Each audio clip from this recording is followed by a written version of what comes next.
სტუმრებთან ერთად განვაგრძობთ გადაცემას, რა გავლენა აქვს ზღაპრებს და საბავშვო ანიმაციას ბავშვებზე და როგორი ზღაპრები უნდა წავუკითხოთ ჩვენ შვილებს. მშობლებისთვის სასარგებლო და საინტერესო თემა გვაქვს, რომელსაც სტუმრებთან ერთად წარმოგიდგენთ.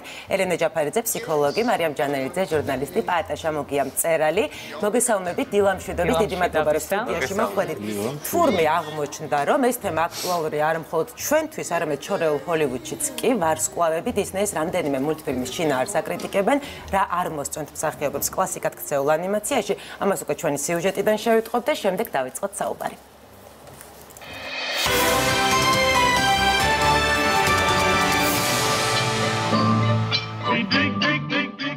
ფიფქია და 7 ჯუჯა დისნეის მულტფილმების იმ კატეგორიაში მოხვდა, რომლებსაც ჰოლივუდის მსახიობები მკაცრად აკრიტიკებენ.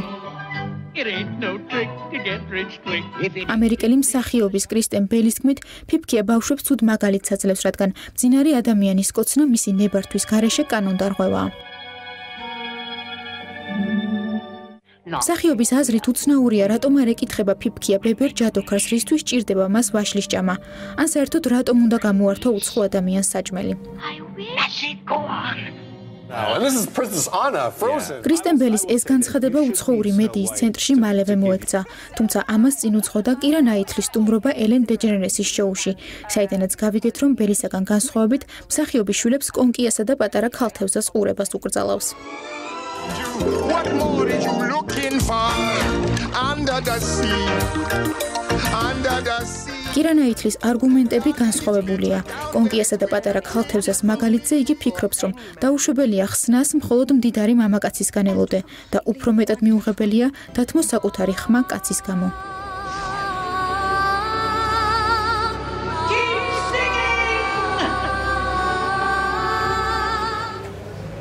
ქართველების დამოკიდებულების გამოსავლენად ერთი ექსპერიმენტი ჩავატარეთ. მას შემდეგ, რაც გავიგეთ, რომ კაცის გამო ხმის დათმობაში ისინი დიდ პრობლემას ვერ ხედავენ, მშობლებს კონკიას როლში ბიჭი წარმოვადგენინეთ და პირველი ინიციატივის გამოჩენა გოგოს დავაკისრეთ. კონკია ბიჭზე რომ იყოს. აყურებინებდით თუ არა თქვენ ბიჭს. ანუ პრინცი როლდებოდეს პრინცესას. არა.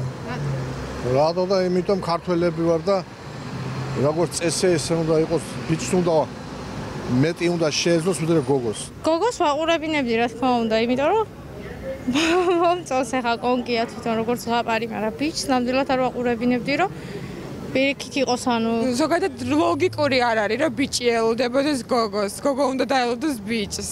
რა ვიცი, უფრო მინდა რომ ბიჭი იყოს უფრო ვაშკაცური, უფრო ძლიერი როგორც პიროვნება და არ იჩაგრებოდეს გოგოების ხელში, რაც მე ბიჭი მყავს და ასე ვფიქრობ.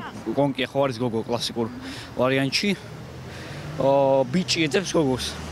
და საერთოდ ეგრე არის ტრადიციების მიმართ. ამიტომაც არ მგონია რომ ეყურებოდა ჩემი შვილებიც ეგეთი რამ, რადგანაც სულ მაგალითს მისცემდა. მაგრამ გოგოს აყურებინებდი. რატომაც არა. არ მომეწონებოდა ხო. მაინც რა ვიცი, უფრო ბიჭი უნდა იყოს ინიციატორი. დისნეის მულტფილმებზე უფრო დიდ საფრთხეს კი მწერალი დიანა ანფიმიადი ძალადობისა და აგრესიის შემცველ ქართულ ზღაპრებში ხედავს. ამიტომ ცდილობს თავის 7 წლის შვილს ტექსტების საკუთარი ადაპტირებული ვერსია მიაწოდოს. ქართულ ზღაპრებში არის ესეთი ძალიან რთული და ძალიან ძალადობრივი მომენტები, რასაკვირველია. ისევე როგორც თქვა გრიმების ზღაპრებში და დღემდე მახსოვს ის რაღაცნაირი ზრწოლა, რაც ზოგიერთი მეზღაპრის ტექსტების მიმართ გამჩენია. ჩემთვის იმ რაღაც დევის თავების ჭრაზე უფრო მეტად ისეთი ყველაზე გამაღიზიანებელი ზღაპარი ჩემ ბავშვობიდან მახსოვს ხოთშორის იყო ზღაპარი ჩიტი ჩიორაზე, სადაც დედა ესე საკუთარი თავის გადასარჩენად ბედნიერად ყრის ამ თავის ბარტყებს უყრის რომ თვითონ რომ გადარჩეს და ყოველთვის მქონდა ამასთან რაღაცა და მე ცადე რაღაცა ჩემი ვერსია მომეყოლა გიორგისთვის. ფსიქოლოგები ხშირად კამათობენ იმაზე თუ რამდენად სახიფათოა მსგავსი ზღაპრები და მულტფილმები ბავშვებისთვის, თუმცა ჯერჯერობით ამ კითხვაზე უნივერსალური პასუხი არ არსებობს.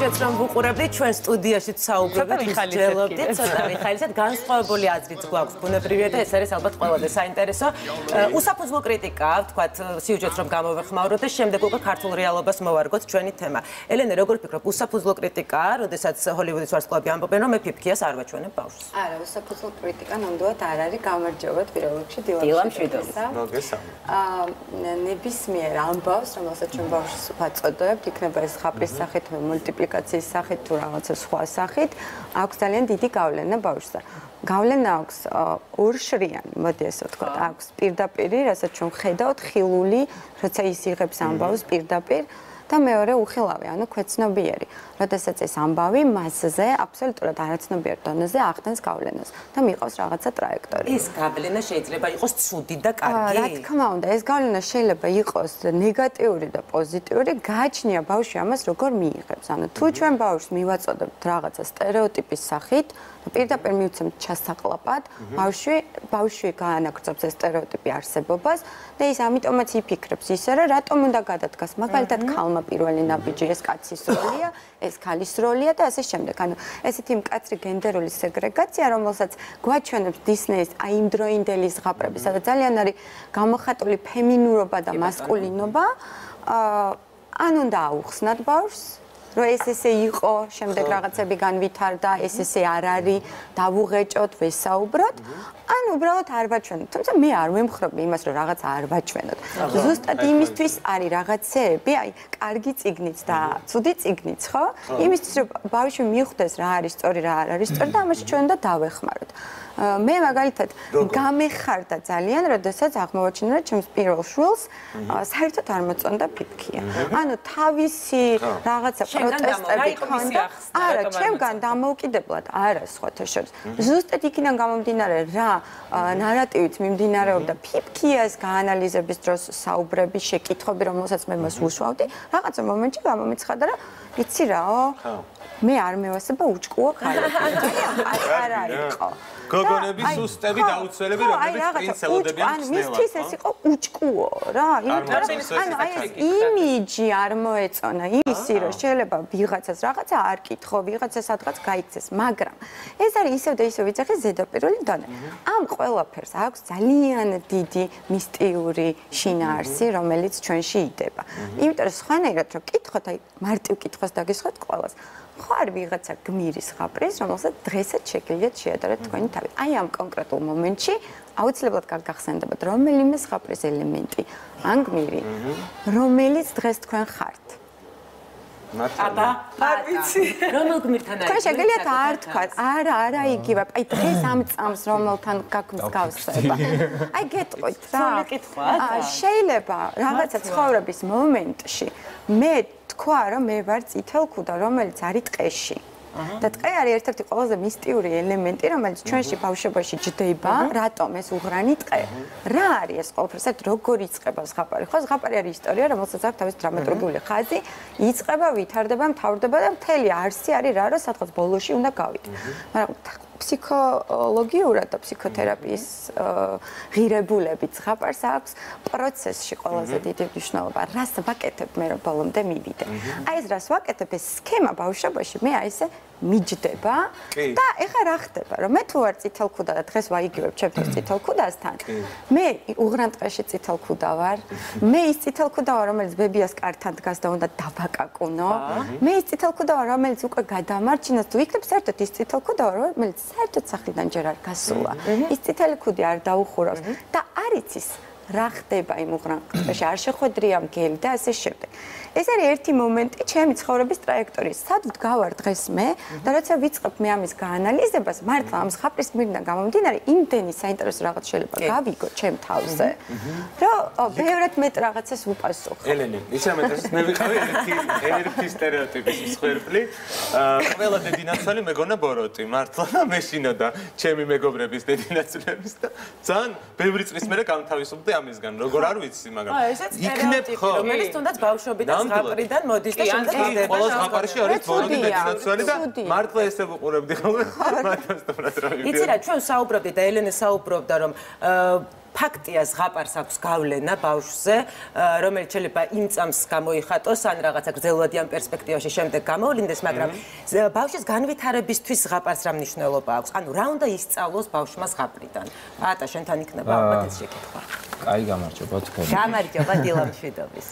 ესე იგი, ბავშვმა ზღაპრიდან რა უნდა ისწავლოს, არის ის საკითხი, რაზეც ალბათ მიდის ყველაზე გაცხარებული მსჯელობა მთელ მსოფლიოში. თუმცა მე მაგალითად ჰოლივუდისგან არ მეკვირს აი ასეთი ზედაპირული გამოხდომები, რომ რაღაცა ნაწარმოებში ეძებენ ხოლმე ამ რაღაცა პოლიტიკური კორექტულობის რაღაც ნიშნებს, ეს არც დღეს დაწყებულა და არც გუშინ. ყველა საუკუნეში სხვადასხვა მიზეზი ჰქონდათ ხოლმე, იმის მაინც და მაინც ზღაპრებს ემტერებოდნენ სხვა შორის, მაგალითად ალისას აუცილებლად ქვეყანაში აკრძალული იყო, მაგალითად ჩინეთში აკრძალული იყო, ბრიტანეთშიც კი სხვათა შორის ორივეგან სხვადასხვა მიზეზი ჰქონდათ, მიზეზები არ ელევათ ხოლმე. ბუნებრივი აქ ხშირად ერევათ ხოლმე ესთეტიკა და ეთიკა, იმიტომ რომ ესთეტიკა უბრალოდ ეთიკა არის მაინც სოციალური კონტრაქტის ნაწილი, სადაც გარკვეული შეთანხმებები არსებობს. ესთეტიკა ამას არ მოიაზრებს, მხატვრული ნაწარმოები მაინც არის ინდივიდუალური ძალისხმევის ნაყოფი და არავის ავტორი არ უთანხმდება არც მკითხველს რა ისიც რა ასე ვაპირებ დაწერას და წინააღმდეგი ხომ არ იქნები და არნაირად ამას არ აპირებს არც ერთი ავტორი და არც დაუპირებია ოდესმე. მაგრამ ამ შემთხვევაში ზღაპარი არის ძალიან კარგი მაგალითი იდეალური სამყაროსი, უпроსტად სამყაროსი, სადაც სიკეთეც და ბოროტებაც არის იდეალურ წერტილამდე მიყვანილი, სადაც მკვეთრად არის გამიჯნული, კარგი, ცუდი, აი ეს ბინარული ოპოზიციები არის მკვეთრად დაშორებული ერთმანეთს, რომ ადამიანმა და ამ შემთხვევაში რეციპიენტი ბავშვი არის, ბავშვმა მიიღოს სწორედ ამის შესახებ ინფორმაცია, იმიტომ რომ ბავშვის სამყარო სწორედ ასეთი დაყოფებისგან შედგება და როგორც ჩანს ბავშვს მაინც ბავშვებს არეში, აი მაგალითად ხშირად ამბობენ მშობლები, რომ აი საშიში ზღაპრები და ქართულში ძალიან ბევრია სხვა შორის ერთ-ერთი ყველაზე ისეთი შემზარავი ზღაპრებია და კი არის ასეთი ზღაპრები, სადაც არ არის happy end-ი, მაგრამ იცით როგორ არის ეს ბავშვების აზროვნება მაინც არის მითოლოგიური, ჩვენ გამოგვივლია ეს ეტაპი და ეს რაღაცები რაც ახლა გვეჩვენება საშიშად მაშინ არ იყო ბავშვისთვის მაინც თავგადასავალი არის. ჩვენ მოზრდილები უკვე გაზრდილები და სტერეოტიპები და შტამპებით დამძიმებული ადამიანები ვეძებთ ხატრულ ნაწარმოებში ჩვენი აზრების დადასტურებას, რასაც არ აკეთებენ ბავშვები. ბავშვები ეძებენ თავგადასავალს. ხო, მაგრამ აი როდესაც საუბრობ რომ შემზარავი ზღაპრები, ხო, საშიში ზღაპრები, მე მაგალითად ასეთი ხერხი მქონდა ჩემ შულთან, როდესაც ვუკითხავდი ქართული ზღაპარი ჩიტი-ჩიტი რა გახსოვთ, როდესაც მელია მოდის და დედა თავის თითო ბარტყს უგდებს მელიას. ჩემთვის ეს იმდენად წარმოუდგენელი იყო, არ ვიცი სწორად ვიქცეოდი თუ არა, ისიც არ ვიცი თინა როგორ აღიქვამდა ამას, მაგრამ მე მოყოლის დროს შევცვალე შინაარსი და ჩემი შინაარსი ასეთი იყო, სხვა ხეზე გადაფრინდა, სხვა ბუდე აიშენა და მელიამ ვეღარ მიაკნო, საბოლოოდ ასე სრულდება. მარიამ, 5 წლის შვილი გყავს, ბუნებრივია ზღაპრების სამყაროში. შენც მოგზაურობ შენ შვილთან ერთად. ამ თემებზე თუ გიფიქრია, მაინტერესებს და შენი აზრი როგორია? რა თქმა უნდა, მიფიქრია, იმიტომ რომ მე ჩემ შულს ალბათ თვეებიდან მოყოლებული ვუკითხავ ზღაპრებს, რა თქმა უნდა, იცვლება ეს ლექსიკა და დღესდღეობრივ რეალობას ერგება უმეტესად. ამ შემთხვევაში ალბათ პატა დამეთანხმება, რომ ზღაპრები საუკუნეების განმავლობაში იქნებოდა და ნებისმიერ ეს იქნება ტექსტი, იგივე ხელოვნებაზეც რომ გადავიდეთ, ხელოვნების ნიმუშ ეპოქიდან გამომდინარე უნდა აღვქვათ და მაშინ, როდესაც ადამიანი ცხოვრობდა მთაში, იგივე ქართული ზღაპრის მაგალითზე, სადაც ეს მისტიურობა ცხოვრების თანდევი იყო, როდესაც დევების დალქაჯებს რეალურად ჯეროდათ, ეს ტექსტი ძალადობრივი არ იყო იმ რეალობაში უცხო. დღეს ეს ჩვენ ძალიან საშიში გვეჩვენება, თუმცა ჩემმა შულმა საერთოდ არის ის ნაჯახი რა ინსტრუმენტია, რა ხელსაწყო არის, თუმცა მაშინ შეიძლება ნაჯახით ამ ზღაპრებში დევებს თავს უჩეჩქავდნენ. მაგრამ ზუსტად ეს არის მთავარი, რა არის ზღაპრის სათქმელი და არა ის როგორ არის ის მოთხრობილი. მე ასე აღვქვავ და ზღაპარი, რომელიც მეც ასე აღვქვავ, რომ ძირთადად ეს არის მთავარი ფაბულა ზღაპრის არის ხოლმე კეთილის და ბოროტის ბრძოლა, სადაც კეთილი იმარჯვებს არა მუშტიკრივით და ძალადობრივი სახით, არამედ ძირთადად მოხერხებულობით, სიბრძნით, ოინებით და ასე შემდეგ. და ეს ბოროტი ძალა და ეს უარყოფითი ნეგატივი კი, ტყუილითაც ხანდახან, მაგრამ ხანდახან ხან კეთილი ტყუილებიც არსებობს და როდესაც ბოროტს ვებრძვით, შეიძლება ტყუილი დაგვეხმაროს და არ იყოს ეს ესეთი უარყოფითი. ასე რომ მთავარი ჩემი აზრით არის ის თუ რა არის მთავარი ზღაპრის თქმელი და როდესაც საუბრობენ ძირთადად ეს ქალების დისკრიმინაციაზე საუბრობენ ხოლმე, მაგრამ არსებობს ძალიან ბევრი ზღაპარი, სადაც ასევე მამაკაცები არიან ჩაგრულ როლში. თანამედროვე ზღაპრების ერთი ზღაპარი მახსენებოდა დღეს გზაში რომ მოვიდიოდი, ეს არის მეთევზე და მისი ცოლი, ასეთი ზღაპარი არის. ხო, როდესაც მეთევზე დაიჭერს თევზს, მოლოპარაკეთებს და გაუშვებს და როდესაც სახლში დაბრუნდება ხელცარიელი, მეუღლეობნება რომ რატო დაბრუნდიო ხელცარიელიო, ესე მოლოპარაკე თევზი დავიჭრე და გაუშვე და როგორ გაუშვიო მას მისთვის სურვილი უნდა გეთხოვაო და შემდეგ არის სურვილების ფელი წყება რომ ჯერ უნდა ცოტა დიდი სახლი მე კიდე უფრო დიდი მე სასახლე ესეც გენდერული სტერეოტიპი ესეც გენდერული სტერეოტიპი და მე მაგალითად ეს ზღაპარი ჩემ შულს წავუკითხე თუმცა აქ ჩემი აზრით მთავარი არის ის რომ თუ ადამიანები ასე გავღორდებით საბოლოოდ ისევ მიწურში დავბრუნდებით როგორც ამ შემთხვევაში ხდება ასე რომ ალბათ მთავარი არის რა არის ზღაპრის სათქმელი და მე საერთოდ არ მგონია დანაშაული თუ შემდეგ ჩვენ შევცვლით ძალადობრივ ტექსტს იქნება ეს თუ ანუ ბავშვის გასაგებ ენაზე მარიამ შენ ნებისმიერი ზღაპარი გინდა რომ შულს წაუკითხო თუმცა განმარტება უნდა კონდეს მას რომელიც ჩვენ ბავშვთან ერთად უნდა გავიაროთ როდესაც ბავშვი იგივე ეს იქნება მულტფილმი ჩვენ მაგალითად მე ჩემ შული ერთად ვუყურებთ ამ მულტფილმებს. ჩვენ ერთად განვიხილავთ და შემდეგ ვსაუბრობთ. თუ აი ეს პროცესი იქნება, ჩემი აზრით არ ვიცი თქვენ უკეთ იტყვით ელენი ალბათ. ალბათ კი, თუ ზღაპრის მოყოლა არ გქონდა. ხოლო ზღაპრის მოყოლა არ გქონდა და შემდეგ ამ პერსონაჟებზე ვსაუბრობთ ხოლმე ძალიან ბევრს, რომელი იყო სწორი, რომელი იყო დანაშავე, რა იყო მთავარი და ასე შემდეგ. რეალურად ბრჭყალებში იმ ცუდი პერსონაჟებისგანაც ბავშვები სწავლობენ რა არის ცუდი, ხო? აი სუდა გამმართოთ, ანუ კარგის და ცუდის განსხვავებას. ეს არის მთავარი აზრი. ზუსტად, ანუ ერთი არის რომ ზღაპარს აქვს აი ეს ფაბულა, მორალი, რომ ვინ არის ცუდი, ვინ არის კარგი, რომ სიკეთე ძლევს ბოროტებას და მეორეა რომ ყველა ეს პერსონაჟი არა მხოლოდ ჩვენ ანუ ჩვენს გარეთ არსებობს, რომ ვიღაცამ გელი შეგხვდება ცხოვრების განმავლობაში, რომ ბოროტი დედინაცვალი შეგხვდება, აი ესეთი პროტოტიპი ამ პერსონაჟების, ამ ელემენტებისაც აუცილებლად მოხვდები სადღაც ტყეშიც, ალაპარაკდება რაღაცა ბუჩქიც, გადატანით იმ მნიშვნელობით, მაგრამ ყველა ეს პერსონაჟი ჩვენშიც არსებობს. აი მე მინდა გამოვეხმაურე შენ ნათქვამს, ანუ მე ძალიან დიდხანს მეშინოდა ჩემი მეგობრის მამის მეორე ცოლის, იმიტომ რომ მეგონა რომ იყო ბოროტი დედინაცვალი, სანამ ვიყავი პატარა. აი ეს არის სტერეოტიპი, ზუსტად გამჯდარი. მაგრამ ფსიქოანალიტიკურად რო შევხედოთ, ის ბოროტი დედინაცვალი ჩემშიც ცხოვრობს, იმიტომ ის არის ზუსტად ჩემი ჭრილოვანი ნაწილი, რომლის მიღება მე არ მინდა. როგორც ჩემი იდენტობის ნაწილი, რომელსაც მე ვწევ, რომლისგანაც მე გავრბი ვარ. ანუ რა ხდება ზღაპარში? არის ვიღაცა ლამაზი საწყალი პრინცესა, რომელსაც არავინ არ აქცევს ყურადღებას და ყავს ეს რაღაცა ბოროტი დედინაცვალი.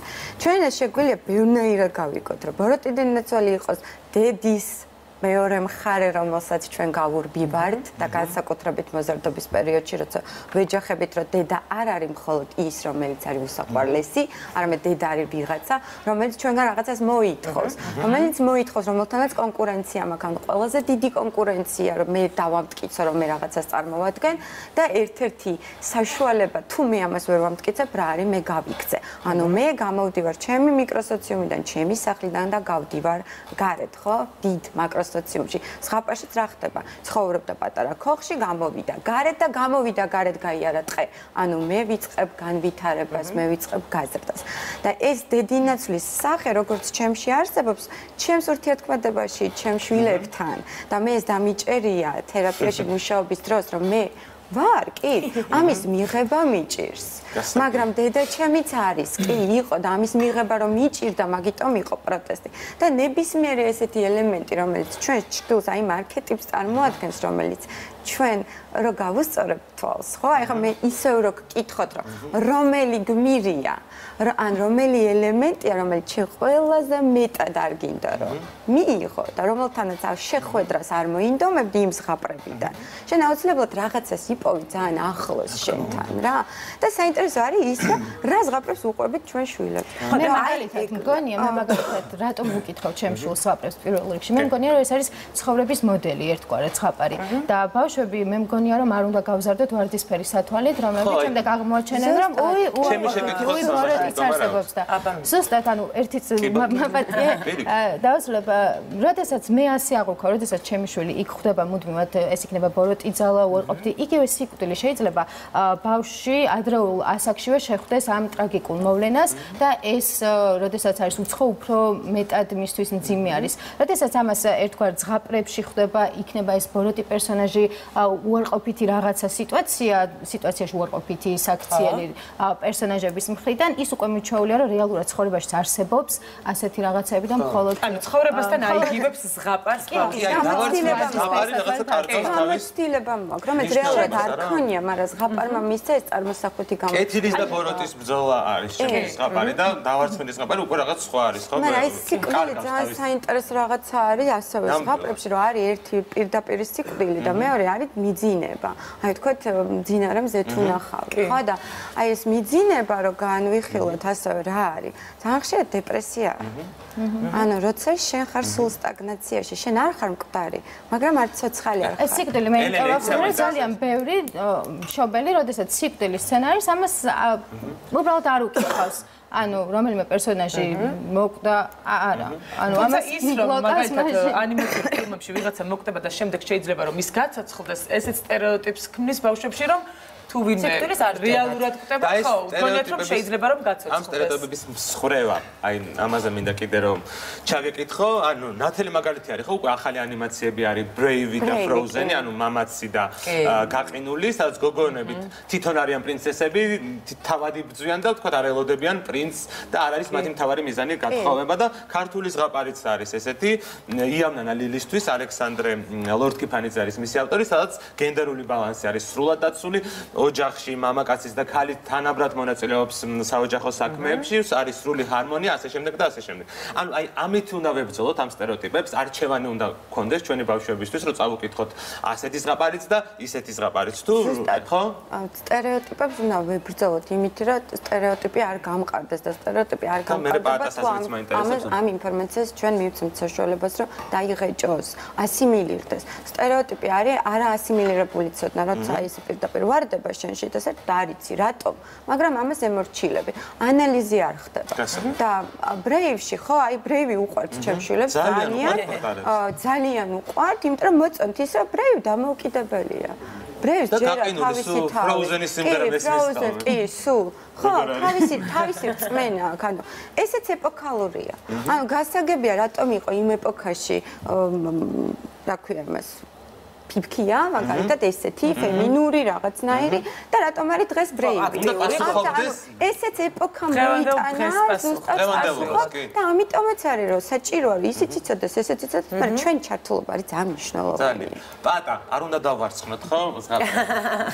ისი რა არის საერთოდ სტერეოტიპების ხრევა არის გადასარევი, ამბავი და ორი ხელით მევისალმები და ზოგჯერ მეც ვცდილობ ხოლმე მსგავს აქციაში ინდივიდუალურ აქციაში ამ შემთხვევაში მივიღო ხოლმე მონაწილეობა, უბრალოდ მე ვერ წარმოვიდგენი ეს ჰოლივუდმა როგორ უნდა გააკეთოს, რომელიც თვითონ ეწევა ხო ესე იგი კონვეიერის სტრაფით ეწევა ამ სტერეოტიპების ჩამოყალიბებას. ჩვენ მშობლებმა როგორ უნდა გავაკეთოთ? კირანაიტრი თვითონ მეკობრეებში დამაჭერდა იქ ხდება. ხო და ანუ აი ეს ჰოლივუდიდან როგორც წესი ჰოლივუდიდან ეს არ ხდება ხოლმე, ამას ინდივიდუალისტი ადამიანები აკეთებენ, რომლებიც ჰოლივუდში არ არიან ხოლმე, როგორც წესი და არიან მის მიღმა და ცოტა სხვა საქმიანობით შეიძლება არიან დაკავებულები. ამ სტერეოტიპების მიხედვით თუ განიხილავ ნაწარმოებს, კიდევ ერთხელ ვამბობ, მაშინ მოგვიწევს ლიტერატურის 99%-ზე სულ მცირე უარი ვთქვათ, იმიტომ რომ იქ ვეფხისტყაოსანშიც არის დისკრიმინაცია. მიხეილ ჯავახიშვილის კვაჭი-კვაჭანტირაძე აფერისტობის მას ეწევა პოპულარიზაციას და ასე შემდეგ. ნაცარქეკეთ შეგვიძლია ავიღოთ აფერისტობის მაგალითი.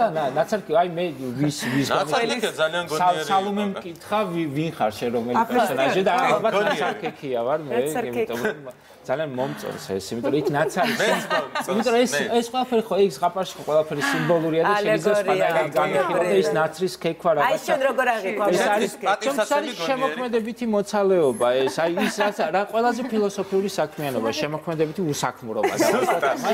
როდესაც ჩდება ყველაზე კარგი იდეები, როდესაც ჩდება მიზიდულობის კანონი, არქიმედეს ამოგდები ძალის თეორია და ასე შემდეგ, ანუ ეს არის ნაცრის ქექა. აზრის რამე შეიძლება ნახო. რამდენად დიდარია ხდებით? კი, სხვა შორის მე წამიკითხავს ბრაზილიური ზღაპრები, ჩემმა ყოფილმა გოგომ წამაკითხა წლების წინ და ვიყავი შოკში, ესე იგი სრულიად სხვა რამე არის. არ არის არც ერთი ქვეყნის ზღაპარს არ გავს. ეს არის ზღაპარი, სადაც არც ერთი happy end არ არსებობს, მაგალითად წარმოიდგინეთ, რომ დრაკონმა მოიტაცა ახალგაზრდა გოგო, შეყვარებული რაინდი ალესავს ხმალს, ყველაზე მჭრელი ხმალი აქვს, გადალახავს 900-ს, მიადგება დრაკონს და დრაკონი მოკლავს. კარგი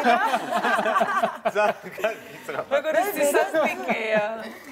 არ ვიცი. მე მაინტერესებს, აი თუ შეგვიძლია რომ დავყოთ ასე ზღაპრები, რომელი ზღაპარია ბავშვისთვის სასარგებლო? არც ერთი ზღაპარი არ იწერებოდა ბავშვისთვის, პირველ რიგში ეგ უნდა აღნიშნოთ, ყველა ზღაპარი იწერებოდა ზრდასრული ადამიანებისათვის, ზრდასრული ადამიანები უკითხავდნენ ამაშია და მათი აუდიტორია არ იყო ბავშვი. უბრალოდ ის პერიოდი, როდესაც ზღაპრები იწერებოდა, ამ პერიოდი, ანუ ეს არის მითოლოგიური პერიოდი, რომელსაც ესე იგი ანთროპოლოგები უწოდებენ კაცობრიობის ბავშვობას. სწორედ აი ის მთელი გაგება ცნობიერად თუ ქვეცნობიერად, რაც მაშინდელ ადამიანებს ჰქონდათ, აქვს შენარჩუნებული მხოლოდ ბავშვებს და მე როდესაც უკვე ვიზრდებით, ვკარგავთ ამ მითოლოგიურ ნაწილს ჩვენსას და აი ესეთ მატერიალისტურ სამყაროში. დღევანდელ დღეს როგორ არის?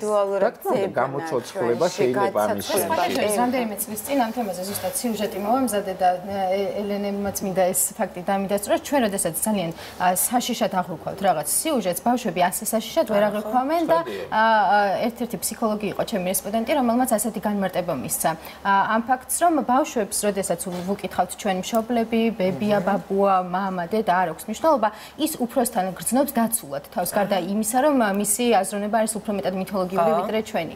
ანუ ეს დაცულობის შეგრძნებაც იმდენად დიდი არის, რომ ის უკვე ისევე აღარ აღიქვავს, როგორც ჩვენ ამას აღვიქვავთ.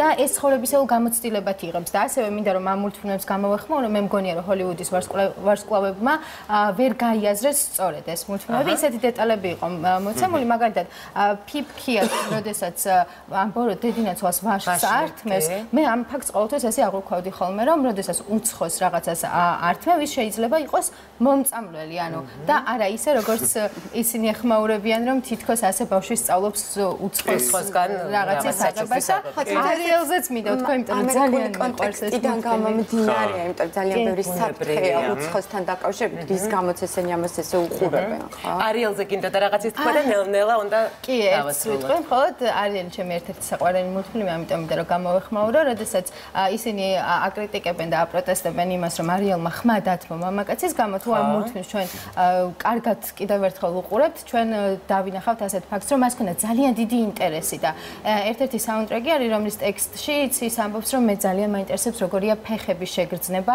როგორია, როდესაც ადამიანი ცეკვავს და როგორია ხო, მას თავისი ინტერესი აქვს სხვა და არა მამაკაცის და რეალურად თავისი ინტერესის გამო დათმო და არა მამაკაცის გამო, მართლა ხმა დათმო და ეს ხალის ხმა მისი ინტერესი და ჩვენს ცოტა გადაჭარბებული იყო ჩვენს სიუჟეტში ჰოლივუდის ვარსკვლავების შეფასება. მათი აზრია და ჩვენ უბრალოდ გადმოვეცით და სიუჟეტი მოვამზადეთ. მე მინდა ძალიან დიდი მადლობა გითხრათ სტუდიაში. ნერვიულებენ ეს ჰოლივუდის ვარსკვლავები რო გავაკეთე.